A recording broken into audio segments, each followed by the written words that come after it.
You finally have free time. No deadlines, no meetings, no urgent messages demanding your attention. And yet, instead of feeling relieved, you feel restless. You sit down to relax, but your mind immediately starts searching for what you should be doing instead.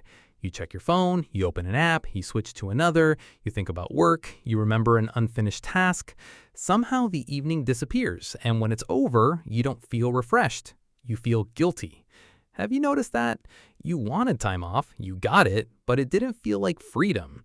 For decades, people believed technology would solve this problem. Faster machines, smarter tools, more convenience. The future was supposed to give you more leisure. Instead, many people feel busier than ever, even when they technically have time available. Why? Because free time is no longer just free time. It has become another thing to manage.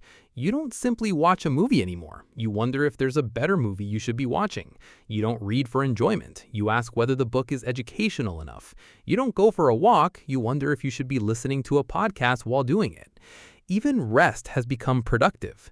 Can you remember the last time you did something completely unnecessary and enjoyed it without guilt? The sociologist Julia Shore studied changing patterns of work and leisure and found that despite advances designed to save time, many people still felt increasingly pressed for it. Time-saving innovations didn't automatically create a greater sense of freedom. Expectations simply grew. The issue wasn't always the amount of time people had, it was their relationship with it.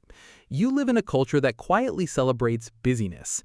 Being busy can sound important. Being unavailable can seem valuable. Even casual conversations often begin with the words, "I've been so busy." Busyness became status. Rest became something you had to justify. If you spend an afternoon doing nothing measurable, a voice inside you might ask whether you wasted it. Shouldn't you have learned a skill, cleaned the house, planned ahead, worked on yourself? Where does that voice come from? Part of the answer lies in how you experience time. Ashley Willands, a researcher who studies time and happiness, has shown that people often suffer from what is called time famine. It's the persistent feeling that there isn't enough time, regardless of how much time is actually available. You can have a free evening and still feel rushed because scarcity isn't always objective. Sometimes it's psychological. Then there's another problem. Your attention has become extremely valuable. Entire industries compete for it every day. Notifications, recommendations, endless feeds, content designed to keep you engaged for just a few more minutes. Your free time doesn't begin in a neutral environment. It begins in a battlefield. Have you ever picked up your phone for one reason and forgotten why you opened it in the first place? Psychologist Mihaly Csikszentmihalyi spent years studying what makes people genuinely fulfilled. He introduced the concept of flow, a state of complete immersion in an activity that feels meaningful and engaging. People often describe flow as deeply satisfying. Scrolling rarely creates that feeling. This doesn't mean entertainment is bad. It means distraction isn't always restorative.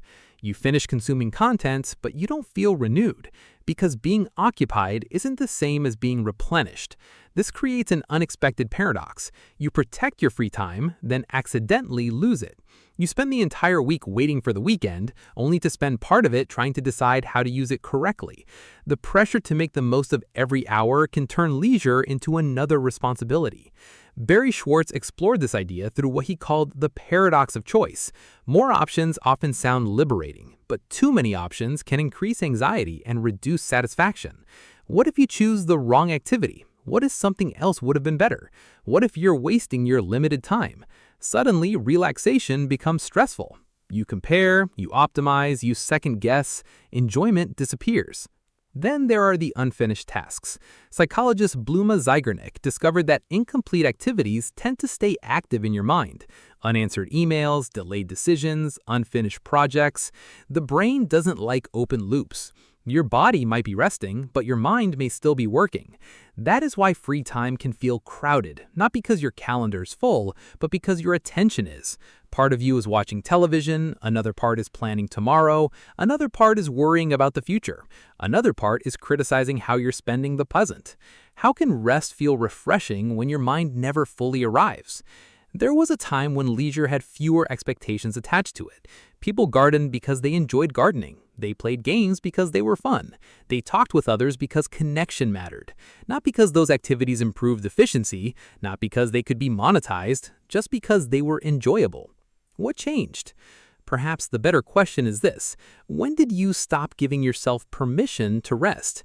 Permission to do something without turning it into self-improvement. Permission to enjoy something that produces no measurable outcome. Permission to pause before exhaustion forces you to. You may have learned that your worth depends on what you accomplish. If productivity becomes tied to identity, slowing down can feel uncomfortable. Who are you when you're not achieving? Brené Brown has often spoken about the difference between healthy striving and constantly proving your value. One is rooted in growth. The other is rooted in fear. Fear of falling behind, fear of wasting potential, fear of not being enough.